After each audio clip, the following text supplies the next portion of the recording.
अस्सलाम वालेकुम नाज़रीन, मैं हूँ सादिया इमाम और आप देख रहे हैं समा के मेहमान। वादे के मुताबिक ले आए हैं इस हफ्ते भी आपको एक और पर्सनालिटी से मिलवाने के लिए।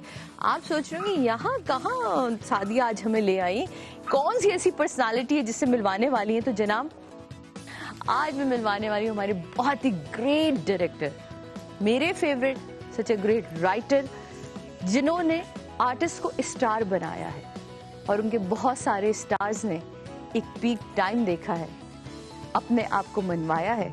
जी हाँ, आज उनसे मिलेंगे हम, यानी कि सैयद नूर साहब से। तो चलिए आपको मिलवाते हैं और जानते हैं कुछ उनके दिल की बातें उनकी ज़ुबान में।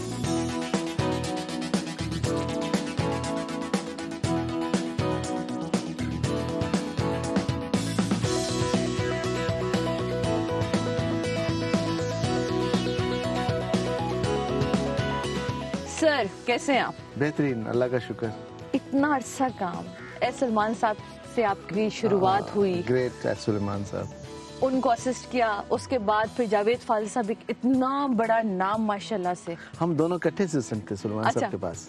सही। सुलू भाई के पास जज साहब चीफ असिस्टेंट थे, मेरा 9वां नंबर था और फिर मैं बढ़ते बढ़ते फिर मैं ऊपर आ गया। यानी जो आपकी डायरेक्शन में एक सॉफ्टनेस है वो है सलमान साहब की, ऑफ कोर्स उन्हीं के का मिजाज की एक सॉफ्टनेस नजर आती है, कहीं रोमांस दिखता है। जी, वही सिनेमा, वही ट्रेनिंग, वही उनकी सोबत में रहते हुए जो सीखा। सही। आपने कभी सोचा मैं हीरो बन जाऊं? माशाल्लाह अभी ये निखार है, ये रूप है, तो जवानी में तो भरपूर होगा ना। जी बस नहीं, कहते तो होंगे लोग। नहीं, लोग कहते थे लेकिन मेरा दिल नहीं कहता था। क्यों? मेरा दिल कहता था कि तुम में आर्टिस्ट बनने की कोई अहलियत नहीं है, तुम में एक रत्ती भी ऐसा टैलेंट नहीं है जो कि तुम एक्टर बन सको। हाँ, तुम्हें बनना है कैमरे के पीछे डायरेक्टर, और एक्टर्स बनाने हैं, एक्टर इंट्रोड्यूस कराने हैं। वाह। और एक्टर्स को जो मैंने अभी अपने इंटरव्यू में बोला कि आप उन डायरेक्टर्स में आपका शुमार था जो अपने आर्टिस्ट को स्टार बनाते हैं। बिल्कुल बिल्कुल, अल्लाह का शुक्र। मेरे कॉम्बिनेशन में, हमारे मैं कहूँगा उनके और मेरे, उन्होंने मुझे नया किया, मैंने उनको एक्टर्स के तौर पे इंट्रोड्यूस कराया। और इज्जत और जिल्लत तो खुदा के हाथ में, बेशक। लेकिन ये है कि जिसको भी किया वो कामयाब हुआ और लीडिंग स्टार बना पाकिस्तान फिल्म इंडस्ट्री का। इसमें तो कोई शक ही नहीं है। उस वक्त का काम, क्योंकि आपने बहुत सीनियर्स के साथ काम अपना स्टार्ट किया, तब आप लिखते भी थी बच्चों के एक वो कॉलम था, आप स्कूल टाइम में लिखता था। मुझे बिल्कुल आप लिखना भी, फिर फिल्म की डायरेक्शन भी, फिर फिल्म की लिखने की तरफ भी आया, आपने फिल्में भी लिखी। तो ये माशरे से सारी चीज़ों को आपने खींचते रहे आहिस्ता आहिस्ता करके, फिर फिल्म लिखना शुरू करी, किरदारों को जमा किया। जी, इंस्पिरेशंस तो आपको इर्द गिर्द भी होती है। बिल्कुल, वहीं से आप इंस्पायर होते हैं, कहानियां घटते हैं, किरदार बनाते हैं। जब किरदार बन जाते हैं तो कहानी भी बनती है। तो मेरी जो ट्रेनिंग थी वो बतौर डायरेक्टर थी सलमान साहब के साथ, मेरे उस्ताद मोहतरम थे। तो 5 इयर्स मैंने उनको असिस्ट किया। 5 साल के बाद मैंने पहली फिल्म लिखी 1976 में, सोसाइटी कर। बिल्कुल।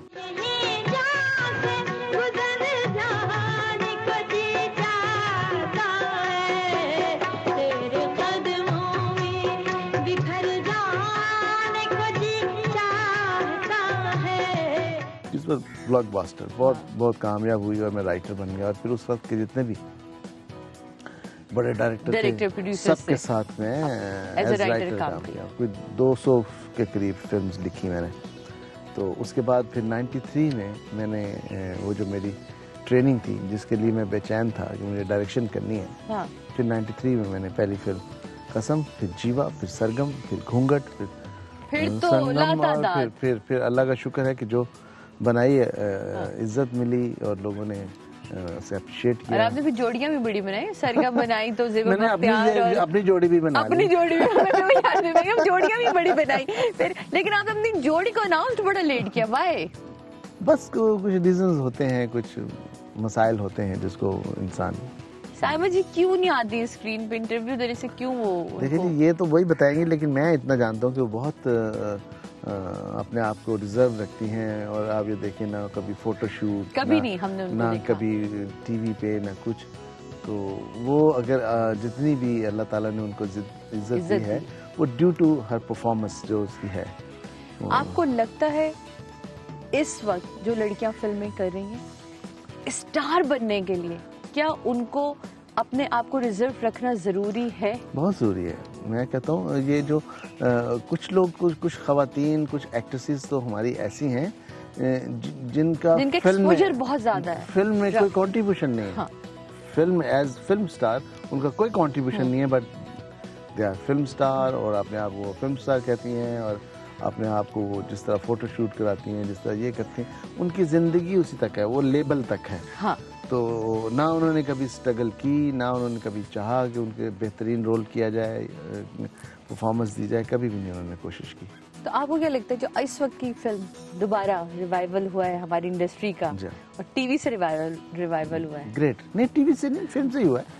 देखिए मैं टीवी इंडस्ट्री के ज्यादा लोग आपको उसमें नजर आए, आर्टिस्ट भी नजर आए, डायरेक्टर भी बात करें, राइटर भी बात करें, बिल्कुल, टीवी के लोगों की उसमें बहुत ज्यादा। उसका रीजन ये है, मैं बताऊं आपको, जब तक तो 35 रहा फिल्म रही, कोई किसी ने अटेम्प्ट नहीं की उस कैमरे पे आंख लगाने की। बड़ा मुश्किल है वो घर सुन के वो करना। मैंने एक दफा आपकी शूटिंग पे मैं आई थी, माय गॉड। तो जैसे डिजिटल हुआ है, डिजिटल का एक्सपीरियंस था इन बच्चों के पास, न्यू कमर के, उन्होंने हिम्मत की, बहुत बड़ी बात है। हिम्मत करके उन्होंने जैसी तैसी भी उन्होंने फिल्म्स बनाई, अच्छी बनाई, और हमें उनको बहुत सपोर्ट करना चाहिए, फुल मार्क्स देने चाहिए, इसलिए कि उन्होंने अटेम्प्ट किया, कोशिश की, बना ली है। अब जब मजबूत हो जाएंगे फिर हम क्रिटिसाइज करेंगे उनको। हाँ। अभी तो नहीं, अभी तो वो लोग, अभी मुझे बहुत दुख होता है जब लोग ये कहते हैं हाँ। कि जी ये ड्रामे को फिल्म कर रहे हैं, ड्रामा फील आ रही है, फलानी फील आ रही है। कदम तो उठा रहे हैं ना, कदम तो बंद तो नहीं है ना, रिवाइव तो हुआ, सिनेमा तो रिवाइव हुआ। और यही मैं कहता था, यही मेरी कोशिश थी। आप ये देखें कि मैं लोग फातिहा पढ़ ली लोगों ने फिल्म इंडस्ट्री के जनाजे पे, और मैंने कहा नहीं, फिल्म नहीं मर सकती, कभी नहीं मर सकती। बड़े अरसे से आपकी कोई फिल्म नजर नहीं आ रही? मैं 2 फिल्में ऑलमोस्ट मेरी कंप्लीट है। अच्छा। एक ऑनर किलिंग पे जो मुसलसल इल्तवा का शिकार हो रही है, तो अभी वो इंशाल्लाह इस साल में हम लगा रहे हैं उसको। और एक मैं कंप्लीट करने जा रहा हूँ, भाई वांटेड। उसके साथ साथ 2 प्रोजेक्ट मेरे और हैं। जनाब रहिएगा समा के मेहमान में हमारे साथ। लेते हैं छोटा सा ब्रेक, क्योंकि सैयद नूर साहब मौजूद हैं। तो बहुत सारी बातें ऐसी हैं जो भी करनी है, कहीं मत जाइएगा, चाय वाय पीजिए, जल्दी से फ्रेश हो जाइए, वापस आइए, लेते हैं ब्रेक। साइमा जी सबसे अच्छा क्या बनाती हैं? वो उल्लू अच्छा बनाती है।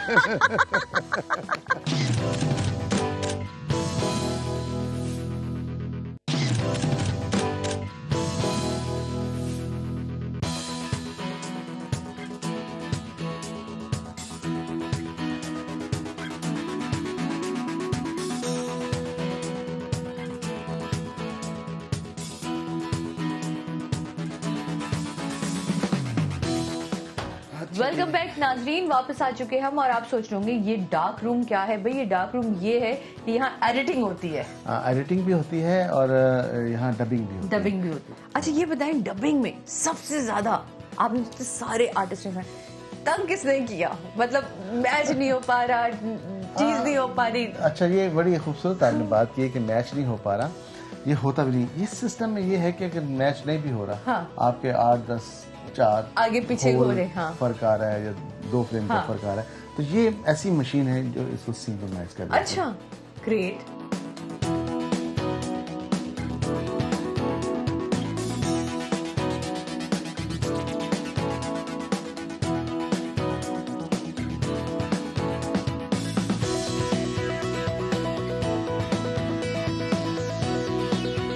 स्टारडम के हवाले से अगर हम बात करें, और मैं आपसे कहूँ कि मोहम्मद राना, हुमायूं, शान, हु इज द स्टार?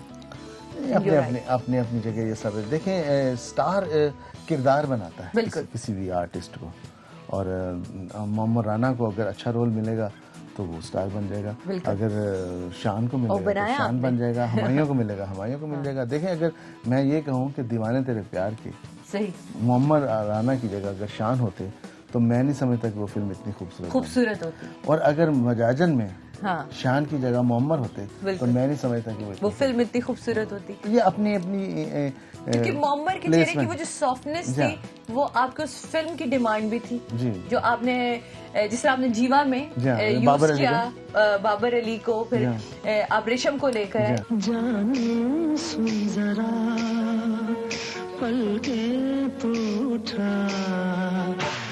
में छुपा लूं तुझे, तुझसे चुरा लूं तुझे, आ मेरे पास आ। तो मेरा ख्याल है कि ये कुछ कैरेक्टर्स आप ढूंढ ढूंढ के निकालते हैं ना चेहरे अपने कैरेक्टर्स के साथ, तो वो बहुत मजा देता है। चूड़ियां का अपना एक मजा था। देखिए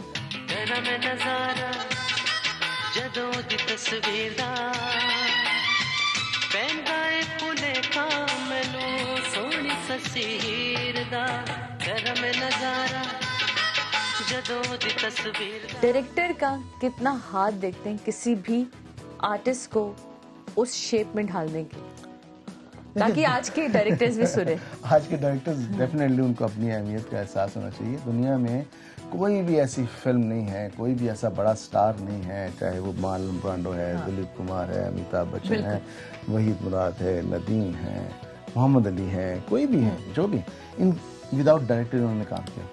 बिल्कुल विदाउट डायरेक्टर कभी भी तो बड़ा होता है। आपको क्या समझाना सर जी, आप प्लीज खुद ही कर लें।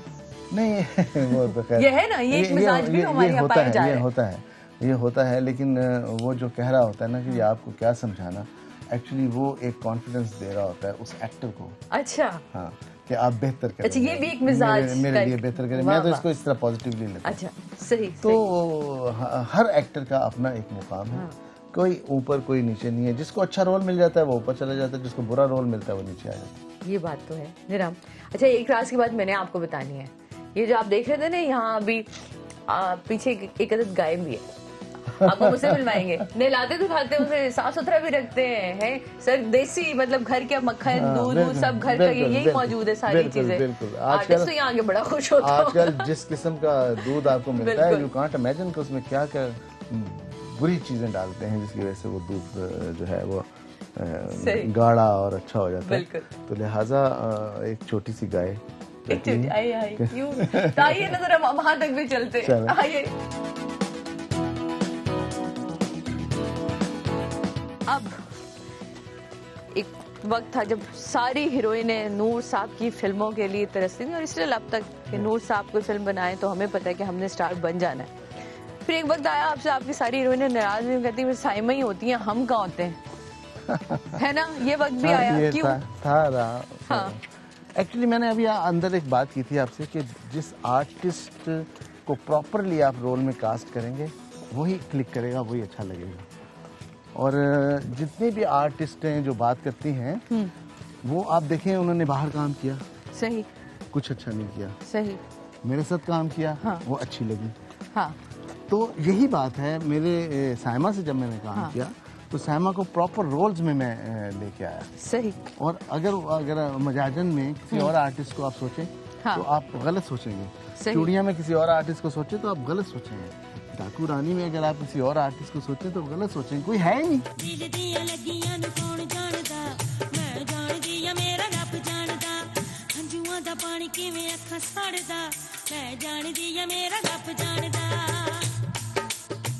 हाँ, ये जो है इन लोगों ने बनाया कि जी साइमा को लेते। साइमा से मैंने कोई वो नहीं की। एज अ डायरेक्टर बड़ी अपॉर्चुनिटीज होती हैं, ये तो इंडस्ट्री बहुत बड़ी इंडस्ट्री है। जी होती है अपॉर्चुनिटी, लेकिन अपॉर्चुनिटी का नाजायज फायदा नहीं उठाना चाहिए। और मैंने नाजायज फायदा नहीं उठाया, जायज फायदा उठाया। यही तो कमाल है आपका। नूर साहब, आपने इंडिया के लिए भी फिल्म प्रोड्यूस की। फिल्म का नाम था मेरी शादी करा दो, या हाँ मेरी शादी करा। नहीं, वो एक्चुअली दलेर मेहंदी साहब मेरे बहुत दोस्त हैं। वो अपने बेटे के कुछ वीडियोस बनाना चाह रहे थे। सही। तो मुझे उन्होंने कहा कि आप दुबई आ जाएं और कुछ वीडियोस बना लें। अच्छा। जब हम वीडियोस बना रहे थे तो उसमें उन्होंने कहा कुछ इसमें कोई कहानी भी डाल दें, हमारी फैमिली की ही। हाँ। तो फिर इस तरह उनकी फैमिली, उनकी वाइफ थी निक्की मेहंदी, और इंडिया से मनोज पावा थे, और कुछ यहाँ से आर्टिस्ट थे कि खुद उनका बेटा जिसपे गाने हुए। तो वो सारा वो एक कहानी बना के तो हमने। ये छोटी सी गाय थी जिसका जिक्र आप कर रहे थे, छोटी सी ये तो वो तो उसका बेबी है। ये तो माशाल्लाह अच्छा खासा। तैयारी है।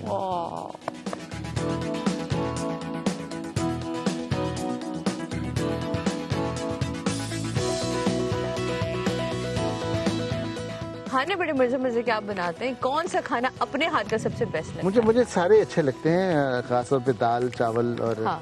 कीमा बड़ा अच्छा बनाता हूँ मैं। साइमा जी सबसे अच्छे क्या बनाती हैं? वो उल्लू अच्छा बनाती है।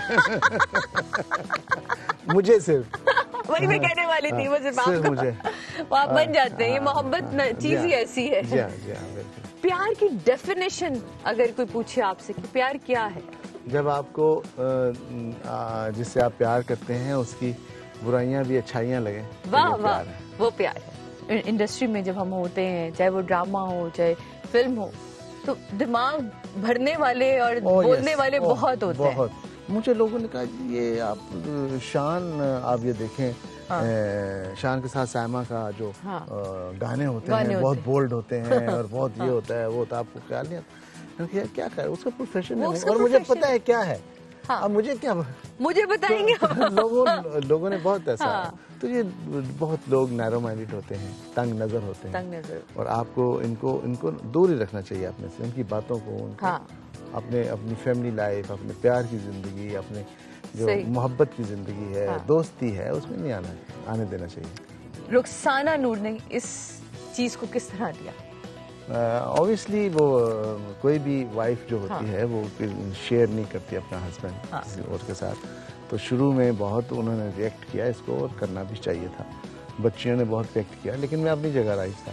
मुझे मैं कोई ऐसी ज़िंदगी नहीं गुजारना चाहता था किसी के साथ जो बदनामी का बायस हो, जो गुनाह का बायस हो। तो एक इज़्ज़तदार तरीके से, मैं इज़्ज़त वाले तरीके से मैंने ये किया, तो बहुत उन्होंने रिएक्ट किया, बाद में फिर ग्रेजुअली फिर होता है। फाइनली दे रियलाइज करिए। तो लोगों ने पहले तो लोगों ने ये उनको कहा कि चंद दिन की बात है, ये खत्म हो जाएगा, छोड़ो। तो चंद दिन भी गुजर गए। हाँ जी। फिर उन लोगों ने कहा चंद महीनों की बात है, गुजर जाएगा। तो वो फिर, लेकिन ग्रेजुअली फिर उन्होंने देखा कि नहीं, ये एक रिश्ता जो है ये तो सिलसिला मुसलसल है, अच्छा रिश्ता है, और उन्होंने भी फिर बच्चों ने भी उन्होंने भी फिर उसको एडजस्ट किया, उसको ऑन किया, और अभी सब ठीक है। आज तो मैं भी जरा दुपट्टा शिपट्टा कस लेती हूँ। नहलाते हैं आज गाय को। लगाओ भी नाली में नहीं।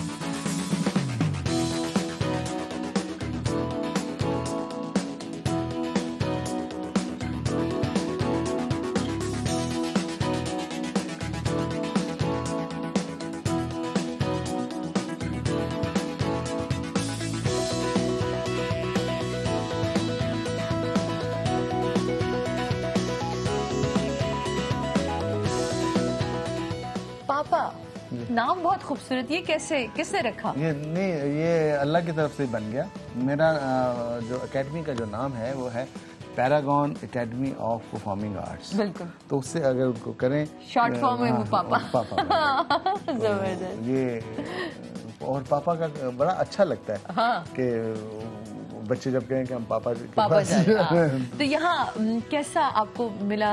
लोगों का जो इंटरेस्ट दिख रहा है बच्चों का, खासतौर पे अभी शुरू हो गया। मैं बताऊं, पहले तो बच्चा कहता था कि जी मैंने फिल्म में जाना है या एक्टर बनना है या समथिंग, तो उसको जूते मारते थे माँ बाप। अब तो जब से कॉलेज और यूनिवर्सिटी में फिल्म पढ़ाई जा रही है तो वो बेहतर हो गया। आपने काफी एहतजाज किया जब इंडियन मूवीज की यहाँ प्रोजेक्शन होती, और स्टिल आप इस चीज पे कायम हैं। मुझे कोई इंडियन फिल्म से कोई ऐसा एतराज नहीं था, लेकिन एतराज था तो उन लोगों पे जो इंडियन फिल्म्स को लगाते हुए जिन्होंने डिस्करेज किया पाकिस्तानी फिल्म। जब सहारे की जरूरत थी उस वक्त उन्होंने उनका सहारा भी छीन लिया, वो बैसाखी भी छीन ली जिसके सहारे फिल्म इंडस्ट्री थी, खड़ी हो सकती थी, तो वो उन्होंने छीन लिया और इंडियन फिल्म्स को प्रमोट किया। तो मैंने उस पर एहतजाज किया था कि जी यहाँ आप इंडियन फिल्म्स लगा रहे हैं और पाकिस्तानी, इससे पहले हमें कमा के देने वाले थे ना इन सिनेमास को चला के। तो नए सिनेमा देखें, ये 10 साल पहले बन जाते और 10 साल पहले यही सिनेमा बिल्कुल पाकिस्तान फिल्म प्रोड्यूसर्स को सपोर्ट करते। जब सपोर्ट करते तो अच्छी फिल्म्स बनती, डेफिनेटली अच्छी फिल्म बनती, जैसे कि अभी बन रही है। अभी हमारी फिल्मों ने जो नए लोगों ने बनाई हैं, आप ये देखें कि उन्होंने इंडियन फिल्म से ज्यादा बेहतर काम किया, और बिजनेस पॉइंट ऑफ व्यू से उन्होंने काफी रेवेन्यू लिया। आप ज्यूरी में भी रहे, लक्स अवार्ड की ज्यूरी में भी रहे बड़ा सा। अब क्या लगता है कि वाकई जूरी वाला काम कर रही है? आई डोंट नो, मैं तो अपनी बात करूंगा। मैंने तो बहुत मेरिट पे फैसले किए हैं। अभी भी एयरवाई अवार्ड्स की जूरी में भी मैं था। बहुत खूबसूरत फिल्में देखने को मिली हैं। बहुत मुश्किल पेश आई मुझे उनको ग्रेडिंग के हवाले से अगर आप बात करें तो। बहरहाल मैंने बहुत खुदा को हाजिर नाज़र जान के और एक मुनसफ के तौर पे जो मुझे समझ में आया मैंने किया। कैसा देखते हैं आप अब जितने भी माशाल्लाह से फिल्म के लोग थे टीवी पे काम कर रहे हैं? नहीं, टीवी और फिल्म एक ही मीडियम है। मैं बताऊँ, फिल्म सर बहुत बड़ा मीडियम है। हम तो बड़ा तरसते हैं अपने आप को बड़ी स्क्रीन पे देखने के लिए। उसी तरफ आ रहा हूँ कि देखें इसकी कैमरा वर्क होता है, बिल्कुल, हाँ जी, मूव्स होती हैं, परफॉर्मेंस होती है, but film is a larger than life medium. उसमें थोड़ा सा आपको रियलिस्टिक से हटना पड़ता है। आप हकीकत के करीब नहीं जा सकते। अगर आप हकीकत के करीब जाएंगे तो वो फिल्म ही रहेगी, वो आपको हैरान नहीं करेगी। फिल्म हैरान कर देने वाला मीडियम है। आप देखें और आप हैरान रह जाएं, दैट इज फिल्म।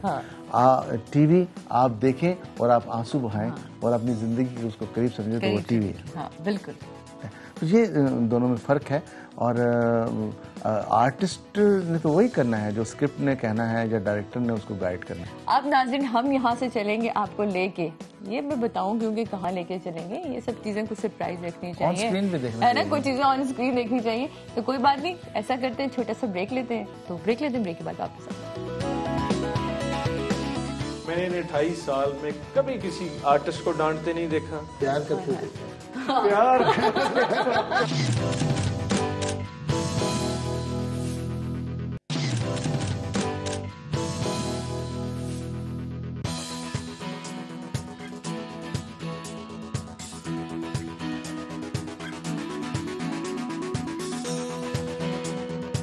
एक शुरू से आपकी जिंदगी में और आपके काम में जो एक आर्टिस्टिक पन है वो दिखता है। जी हाँ, बिल्कुल। और वो आपके ऑफिस में भी दिख रहा है।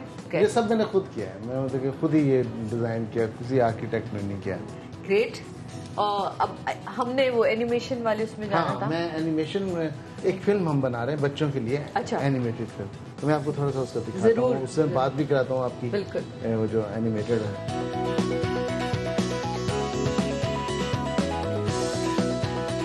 ये पोस्टर में भी आपको ये नजर आ रहा होगा, ये शेर का मुंह है। ये पूरा थीम जो है वो इसमें हमने लिख दिया। ये बाज है, ये देखिए जितने कैरेक्टर्स हैं वो हमने इसके अंदर शुरुआत में। इसमें बकरी और शेर मेन कैरेक्टर, इसका बाज जो है वो अभी इसकी डबिंग होनी है। प्लस उसमें हम काम करें, फुल एनिमेटेड 3D है, 3D एनिमेटेड फिल्म है। 1 घंटे की जो है ना इसकी ड्यूरेशन है। तो इंशाल्लाह अभी ये कंप्लीट हो जाए। रेंडिंग प्रोसेस रहता है, प्लस वॉइस ओवर है, प्लस इसके म्यूजिक है। हम एक जो बड़े एक्टर्स हैं उनसे डबिंग करवाए। जबरदस्त।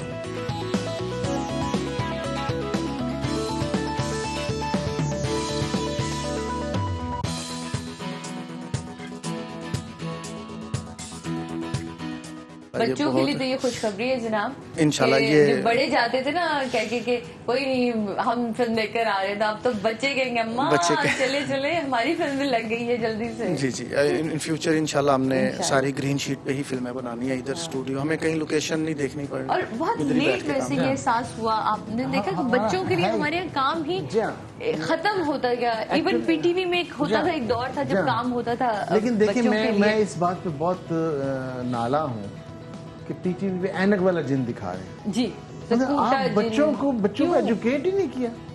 अरे बच्चों को दिखाना है, बच्चों को फिल्म कसौटी भी तो चलता था ना, पीटीवी की थी, क्या कमाल जबरदस्त था, जबरदस्त प्रोग्राम था। तो अभी जरूरत इस बात की है कि आप जो फिल्म्स बनाएं उसमें एक ऐसी चीज हो जो बच्चों को नफ्सियाती तौर पर डेवलप करे। मिसाल के तौर पर इसमें यह है कि आप एहसान करें, आप हेल्प करें, आप किसी को तकलीफ में देखें तो उसको नजरअंदाज मत करें।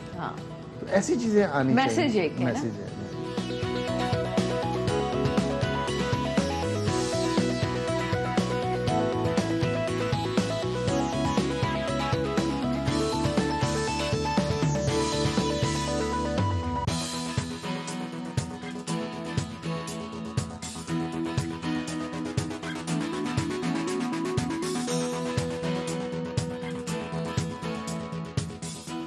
मजे मजे के किस्से तो होते होंगे आप लोगों की रिकॉर्डिंग के दौरान, उनमें से कोई एक बहुत यादगार किस्सा जो आपको लगता हो कि वो तो आप कभी नहीं भूल सकते?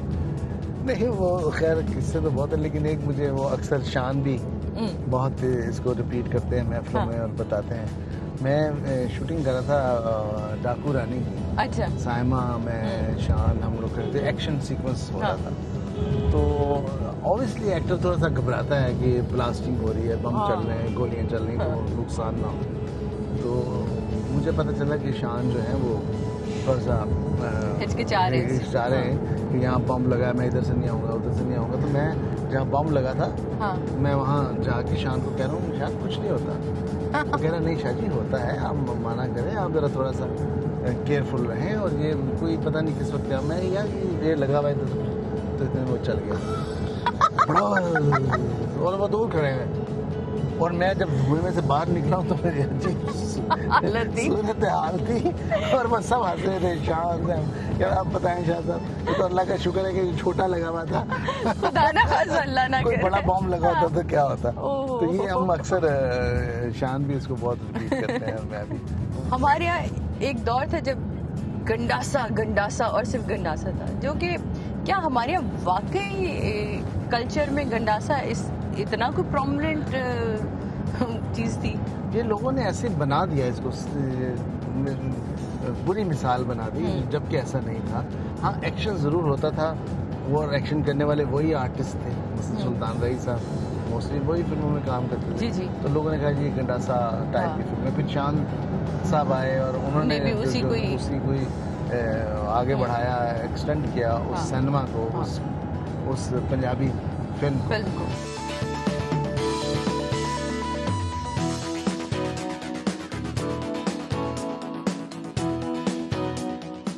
अभी मैंने आपको एक सरप्राइज देना है, और वो सरप्राइज ये है कि इस वक्त मेरे और नूर साहब के साथ बहुत ही हमारे मोअज़्ज़ज़, बहुत ही मोहतरम, कहते हैं जर्नलिज्म की दुनिया में अगर आप बात करें जर्नलिस्ट की तो इनको तो आप भूल ही नहीं सकते ना, क्योंकि मुझे लगता है यहाँ से शुरू होकर यहीं ख़त्म हो रही है। आप समझ गए होंगे, बहुत अच्छा बोलते हैं और लफ्ज़ों का इस्तेमाल बहुत खूबसूरत है, क्योंकि हमने तो इनको देख के इनसे सीखा है। हमारे साथ आई सरवर मुनीसा मौजूद हैं, इनको वेलकम करते हैं। अस्सलाम वालेकुम सर, बहुत शुक्रिया आपने हमें ज्वाइन किया। और अब हम आपसे जानेंगे इनकी कुछ दिल की बातें जो इनके दिल में छुपी हुई हैं।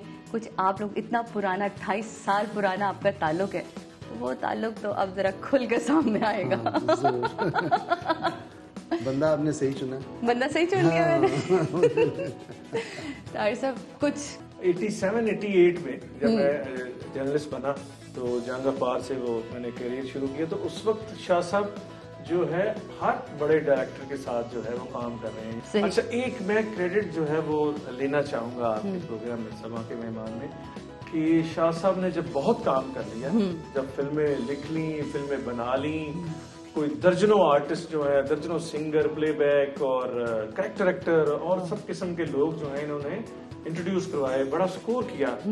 तो फिर जो है मुझे ये ख्याल आया कि शाह साहब को, जैसे राज कपूर साहब इंडिया में शोमैन हैं, बिल्कुल, और उन्हें मीडिया ने शोमैन बिल्कुल ऑफ मिलेनियम का अवार्ड दिया था, और फिर वहाँ सुभाष गई हैं, बिल्कुल जो है।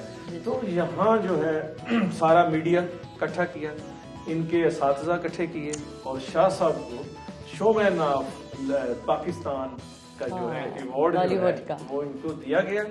उस तहरीक का जो सेरा है वो मेरे जो है इनकी बिल्कुल मोहब्बत है, क्योंकि इनका हाथ था। तो ये एक फोर्टनाइटली या महीने में एक दफा घर में हमें लोगों को छुलाते थे, जिसमें और साथी भी होते थे, अच्छा, फोटोग्राफर होते थे। तो ये लंच हमें करवाते थे, और उसमें घर खुद जो ये वो सियासी लंच तो नहीं होता था, बस यार संभाल के रखना जरा, मेरी कुछ चीजें हैं समझा करो। ऑब्वियस था, वो हमें खुद ही ख्याल करना पड़ता था। मैंने इन 28 साल में कभी किसी को जो है, इनके सैकड़ों जो है शूटिंग्स अटेंड की होंगी, आउटडोर भी इंडोर भी, कभी किसी आर्टिस्ट को डांटते नहीं देखा, कभी किसी हीरोइन को डांटते नहीं देखा, और कभी किसी पे शाउट करते नहीं। प्यार करते देखा, प्यार वो मैंने अगर बताना है तो बताएं, प्यार तो वो मतलब सिम कार्ड में जो है। तो शाह साहब जो हैं, हम हमेशा कहते हैं कि ये इंडस्ट्री की जो खूबसूरत खवातीन, उनमें बहुत पॉपुलर। अभी आप ये देखिए कि मैं जब लेक्स अवार्ड हुआ लाइफ टाइम अचीवमेंट अवार्ड में, वहाँ बेग साहब ने एक बात की, नदीम साहब ने, कह रहे लोग ये मेरा भाई भी है, मेरा दोस्त भी है, मेरा डायरेक्टर भी है, मैंने काम भी किया है, एज राइटर भी मैंने किया है, एज डायरेक्टर भी किया है, मैं बहुत प्यार करता हूँ, मेरा छोटा भाई है। और लोग कहते हैं कि इसकी और मेरी शक्ल मिलती है और इसमें कोई शक वाली बात नहीं है, लेकिन इस शक्ल का फ़ायदा उतना मैंने नहीं उठाया जितना इसने उठाया।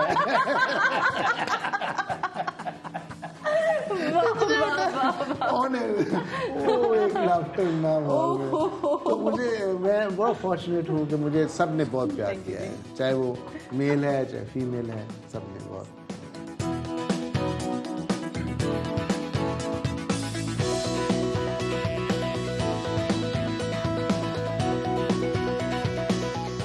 ताहिर साहब जो हैं ये उस वक्त आए जर्नलिज्म में, शोबिज़ जर्नलिज्म में, जब बहुत बड़े बड़े नाम थे, जैसे आशिक चौधरी साहब थे, रियाजुर रहमान सागर साहब थे, असगर अली कौसर वराइच, वो थे। ये बहुत मुस्तनद जर्नलिस्ट जाने जाते थे फिल्म के हवाले से, शोबिज़ के हवाले से, और ये बहुत यंग थे ताहिर साहब, लेकिन इनकी जो स्पार्क था इनमें इतना ज़बरदस्त था कि सब इससे जेलस हो गए, सब इससे जेलस हो गए। और जब जेलस कोई होता है किसी से, समझे कि उसकी तरक्की शुरू होती है, तरक्की वहीं से शुरू होती है। वो जो मुखालफत है, जो आपके अगेंस्ट बात आ रही है, वही आपकी परवाज बनती है। ये बात है, क्योंकि प्रोग्राम आप पे हो रहा है शायद, तो फोकस आप पे प्रोटैगनिस्ट नहीं तो बचत का इन्होंने बचत का बैल नहीं होगा। वो सादिया ने जैसा किया कि भाई मुझे अपनी एंट्री पे कुछ ना कुछ बताना चाहिए आपके रेफरेंस तो कोई एक ऐसा राज पेशा होना ही चाहिए। साइमा भाभी के साथ जो हमारी भाभी हैं, इनके साथ इनका जो है वो रोमांस जो है वो था, और फिर वो खुल के उन्होंने इसका इजहार भी बड़ा खुल के किया। वो सारा इजहार इन्होंने किया। शादी भी वो खबर जो ब्रेक हुई वो उन्होंने बुलाया, साइमा भाभी ने बुलाया, उन्होंने कहा जी कि ये आप अब जो है वक्त आ गया है, कुछ इनके जो जिम्मेदारियां थी वो उन्होंने निभानी थी, ये उन्होंने कर लिया है। अब जो है इस खबर को अनाउंस जो है आप करें ऑफिशियली, और फिर हमने जो है वो अनाउंस किया कि सैयद नूर साहब और साइमा साहिबा जो हैं मियाँ बीवी हैं, और वो हम सब लोगों को खुशी हुई, क्योंकि साइमा का भी जो आपको पता है आपसे मुलाकात है। मेरी मुलाकात आज तक नहीं हुई, लेकिन मैं उनकी बहुत बड़ी फैन हूँ। अरे उनका हम करे प्रोग्राम करेंगे ना, समा के मेहमान हम करेंगे, उनसे जो है वो मिलेंगे, वो आप ही करा सकते हैं। तो क्योंकि वो नूर साहब भी नहीं करा पाए।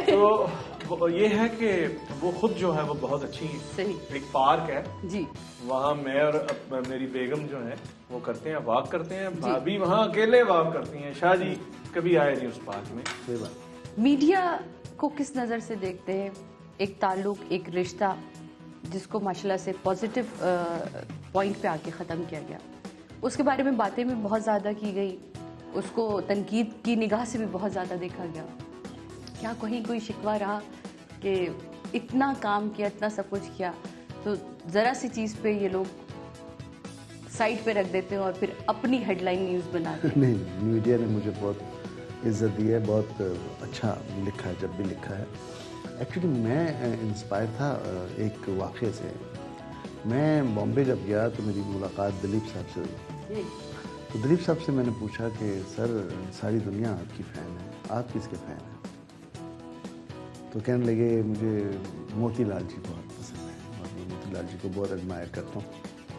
मैंने मोतीलाल जी तो फिर इतने पॉपुलर क्यों नहीं हुए जितने आप? तो वहाँ उनका जवाब था कि देखो भाई, मोतीलाल जी जिस ज़माने के एक्टर थे उस ज़माने में मीडिया इतना नहीं था। हमारे ज़माने में मैगजीन्स आ गए, रसायल आ गए, उन्होंने हमें पहचान दी, हमारे लिए लिखा, और जो हम जितना करते थे उतना लिख भी देते थे, कभी कभी हम कम करते थे, ज़्यादा लिखा जाता, तो हम पहचान बन गए। तो मीडिया एक स्ट्रॉन्ग है शोबिज़ में, तो वो जब मुझे एक लेसन मिला और मैंने फिर अपने आप को मीडिया और ख़ुद को एक कॉम्बिनेशन बना दिया कि मुझे कभी भी अपनी कोई बात मीडिया से दूर नहीं रखनी, और कभी भी अपनी बुराई या अच्छाई जो भी है मीडिया के सामने रखनी। तो जो भी मीडिया फैसला करे वो अच्छा। तो अल्लाह का शुक्र है कि आज तक मीडिया ने जो भी फैसला किया वो मेरे हक में ही किया। हक में ही किया। बहुत शुक्रिया नूर साहब आपका, बहुत शुक्रिया मीर साहब आपका यहाँ आने का, हमें इतना टाइम देने का और वो छुपे हुए राज हमें बताने का जो नूर साहब के ऑनर है जी, आपके साथ के लिए बोलना जो है। नूर साहब जाते जाते आप क्या कहना चाहेंगे? मैं अक्सर पूछता हूँ कि आपको पाकिस्तान से मोहब्बत है? कभी किसी ने ये नहीं कहा कि हमें पाकिस्तान से मोहब्बत नहीं है। सब लोग हाथ उठा देते हैं, लेकिन जब मैं उनसे ये पूछता हूँ कि कोई सबूत है आपके पास पाकिस्तान से मोहब्बत करने का, सबूत नहीं होता उनके पास। फिर मैं कहता हूँ कि मैं सबूत देता हूँ। पाकिस्तान से मोहब्बत करने का सबूत यह है कि आप पाकिस्तान से वाबस्ता जितनी भी चीज़ें हैं उनसे प्यार करें, और फिर आप कहलाएंगे पाकिस्तानी। अपने पासपोर्ट की अहमियत तब आप जानेंगे जब आप मुल्क से बाहर निकलेंगे, और वहाँ आप कहलाएंगे सिर्फ और सिर्फ सेकेंडरी। यहाँ हैं हम पाकिस्तानी। सो अपने पाकिस्तानी होने पे फ़ख्र कीजिए जनाब। इजाज़त दीजिए सादिया इमाम को। अगले हफ्ते आपसे मुलाकात होगी एक नई शख्सियत के साथ, नए सवालों के साथ, और यकीनन नई सुबह के साथ। अपना ख्याल रखिएगा। अल्लाह हाफ़िज़।